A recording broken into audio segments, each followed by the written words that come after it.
প্ৰথমতে আছে অসম আৰক্ষীত অগ্নিবীৰৰ বাবে সংৰক্ষণ। আমাৰ চৰকাৰে যোগ্য অগ্নিবীৰৰ বাবে অসম আৰক্ষীত 10% পদ সংৰক্ষণৰ ব্যৱস্থা কৰিব। অৱশ্যে স্থানীয় প্ৰাৰ্থীৰ বাবেহে এইটো প্ৰযোজ্য হ'ব। নমস্কাৰ, কমৰুক চুদুং, কলুম্বাই লগতে কাৰ্ডুম। মোৰ নাম হৈছে অম্লানজ্যোতি গেইন। আপোনালোকে মোৰ ইউটিউব চেনেল ডিফেন্স ক্লাব এটা চাই আছে।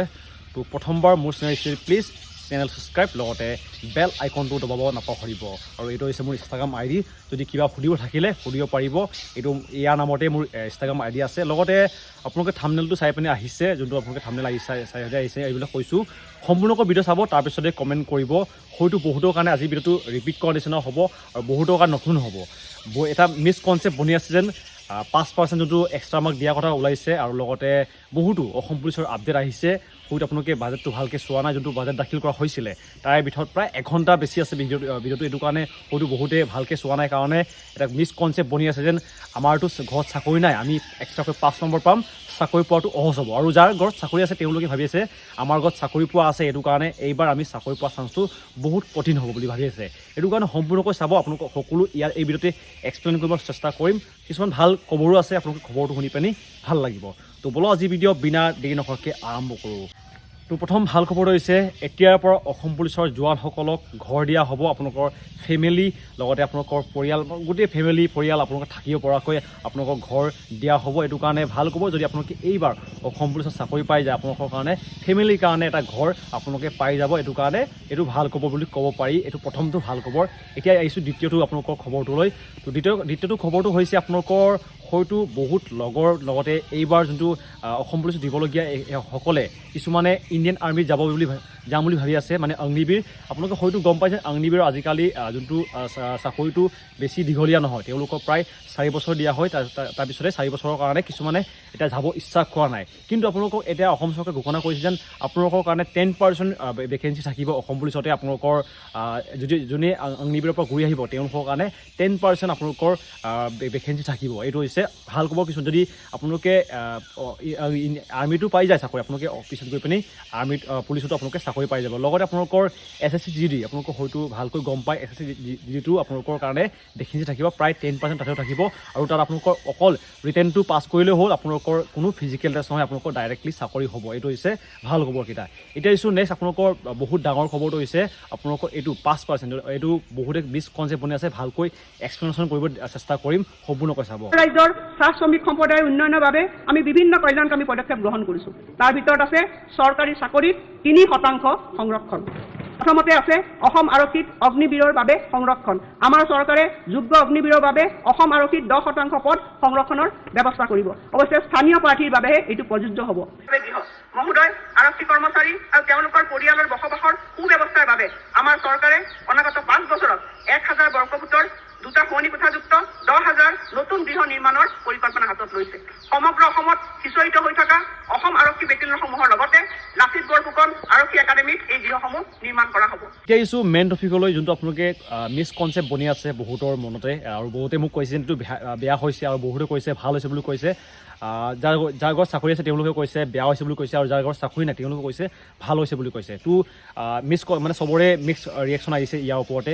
আৰু এতিয়া আহিছোঁ যেন এইটো কোনে কোনে এক্সট্ৰা মাৰ্কটো পাব। তো এক্সট্ৰা মাৰ্কটো আপোনালোকৰ চিম্পুল কৰিছোঁ, এইটো যাৰ ঘৰত চাকৰি আছে তেওঁলোকে এক্সট্ৰা মাৰ্কটো নাপাব, আৰু যাৰ ঘৰত চাকৰি নাই তেওঁলোকে এক্সট্ৰা মাৰ্কটো পোৱা হ'ব। এইটো 5 নম্বৰ হ'ব, মানে 5% হ'ব। আৰু আপোনালোকে এইটো গোটেই আপোনালোকৰ টোটেল মাৰ্কটো মিলাই পিনে আপোনালোকক 5% আপোনালোকক মাৰ্ক দিয়া হ'ব। লগতে এইটো বহুতে সুধিছে এই বছৰ যোনটো আহিবলগীয়া ভেকেঞ্চিত এইটো দিয়া হ'ব নেকি বুলি মোক কৈছে। তো এতিয়া বৰ্তমানলৈকে এইটো বাজেট তেওঁলোকে দাখিলেই কৰিছে, বৰ্তমানলৈকে এইটো একচেপ্ট হোৱা নাই। মানে আপোনালোকৰ বাজেটটো দাখিল কৰাৰ পিছতে সকলো বিধায়ক মন্ত্ৰীসকলে তেওঁলোকক এইটো ইয়েছ ন' বুলি এটা ভোটিং তেওঁলোকক কৰিবলগীয়া হয়। তাতে একচেপ্ট কৰাৰ পিছতে এইটো 5% আপোনালোকক 5% দিয়া হ'ব।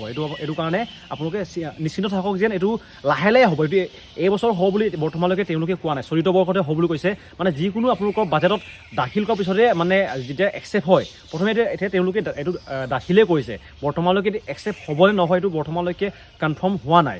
এইটো কাৰণে নিশ্চিন্ত থাকক বা আপোনালোকক এইবছৰ হয়তো মোৰ মতে কৈছোঁ এইবছৰ হয়তো এই যোনটো 5% নিদিব অহা বছৰৰ পৰা এইটো হয়তো আহিবলগীয়া ভেকেঞ্চি সময়ত ইমপ্লিমেণ্ট হ'ব আহিবলগীয়া যোনটো অসম পুলিচৰ ভেকেঞ্চিত এইটো নটিচত লিখাও নাই যেন এইটো আপডেট মানে আপোনালোকক ইমপ্লিমেণ্ট কৰা হ'ব বুলি কিন্তু আপোনালোকৰ টি জনগোষ্ঠী মানে চাহ জনগোষ্ঠীৰ কাৰণে আপোনালোকৰ প্ৰায় 3% এক্সট্ৰা ভেকেঞ্চি আছে এই যোনটো আহিবলগীয়া ভেকেঞ্চিত লগতে আপোনালোকৰ 4টা ডিষ্ট্ৰিক্টৰ কাৰণে বেলেগকৈ ভেকেঞ্চি থাকিব যোনটো আস্পা মানে যোনটো ডিষ্টাৰ্ব থাকে তেওঁলোকৰ কাৰণে এক্সট্ৰাকৈ আপোনালোকৰ প্ৰায় 4% কিমান এটা ভেকেঞ্চি আছিলে এইটো আপোনালোকে গৈ পিনি ভালকৈ চেক আউট কৰিব যাৰ ডিষ্টাৰ্ব এৰিয়া আছে ইয়াৰ বিষয়তে আমাৰ অসমৰ বিত্তমন্ত্ৰী মহোদয়া বুলি ক'ব লাগিব কাৰণ তেওঁ কিবা হয় তেওঁ কি কৈছে আপোনালোকে ভালকৈ মন কৰিব তেওঁ কৈছে যেন এইটো চলিত বৰ্ষতে হ'ব মানে আপোনালোকৰ এইটো বৰ্তমানলৈকে বাজেটটো দাখিলেই কৈছে একচেপ্ট হোৱা নাই এইটো কাৰণে চিন্তা নকৰিব ৰানিং কৰি থাকক ভালকৈ আৰু প্ৰিপেৰেশ্যন কৰি থাকক যাৰ মানে লাক আছে যাৰ ভালকৈ প্ৰিপেৰেশ্যন কৰিব তেওঁলোকেই পাব এইটো নহয় যে এক্সট্ৰা মাৰ্কটো পালেই যে চাকৰিটো পাব এইটো নহয়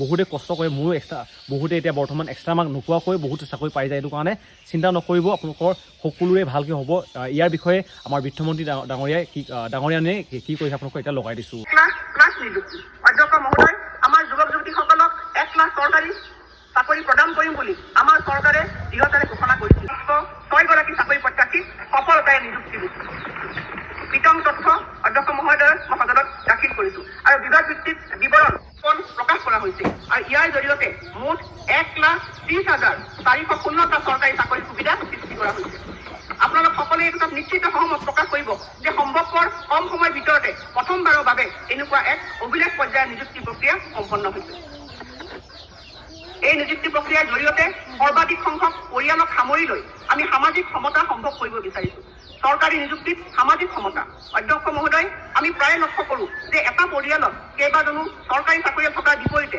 কিছুমান পৰিয়ালত এজনো চৰকাৰী চাকৰিয়াল নাই যিমান সম্ভৱ অধিক পৰিয়ালত চৰকাৰী চাকৰিৰ উপস্থিতি নিশ্চিত কৰাৰ জৰিয়তে চৰকাৰী নিযুক্তিত সামাজিক সমতাৰ বাতাবৰণ সৃষ্টি কৰা হ'ব আৰু এনে দৃষ্টিকোণ আগত ৰাখি মই ঘোষণা কৰিবলৈ পাই আনন্দিত হৈছো যে এই নিযুক্তি প্ৰক্ৰিয়া অব্যাহত ৰখাৰ সময়ত আমাৰ চৰকাৰে সামাজিক সমতা প্ৰতিষ্ঠাৰ ওপৰত গুৰুত্ব আৰোপ কৰিব আৰু সেয়েহে আমি যিসমূহ পৰিয়ালত চৰকাৰী বা ৰাজহুৱা খণ্ডত এজনো চাকৰিয়াল নাই তেওঁলোকক সুবিধা দিয়াৰ অৰ্থে সিদ্ধান্ত লৈছো যে তেনে প্ৰাৰ্থীয়ে মুঠ 500 নম্বৰৰ সৈতে 5% অতিৰিক্ত নম্বৰ লাভ কৰিব তৃতীয় আৰু চতুৰ্থ বৰ্গৰ সকলো পদৰ নিয়োগ প্ৰক্ৰিয়াত প্ৰাৰ্থী বাছনিৰ গুণগত মানৰ সৈতে আপোচ নকৰাকৈ এই ব্যৱস্থা কাৰ্যকৰী হ'ব এই উদ্দেশ্যে আমি চলিত বছৰতে এখন নতুন বিধেয়ক উত্থাপন কৰিম তেতিয়া আপোনালোকে হয়তো গম পালে যেন এইটো ভেকেঞ্চি যোনটো 5%টো কেতিয়াৰ পৰা ইমপ্লিমেণ্ট হ'ব আপোনালোকে হয়তো গম পালে এইটো মই কোৱা নাই এইটো কৈছে বিত্তমন্ত্ৰীয়ে কৈছে মইতো একো বনাই কোৱা নাই আপোনালোকে হয়তো ভালকৈ বুজিও পাইছে এইটো কাৰণে যদি এতিয়াও আপোনালোকে কিবা বুজি নাপালে এইটো হৈছে মোৰ ইনষ্টাগ্ৰাম আইডি সুধিব পাৰিব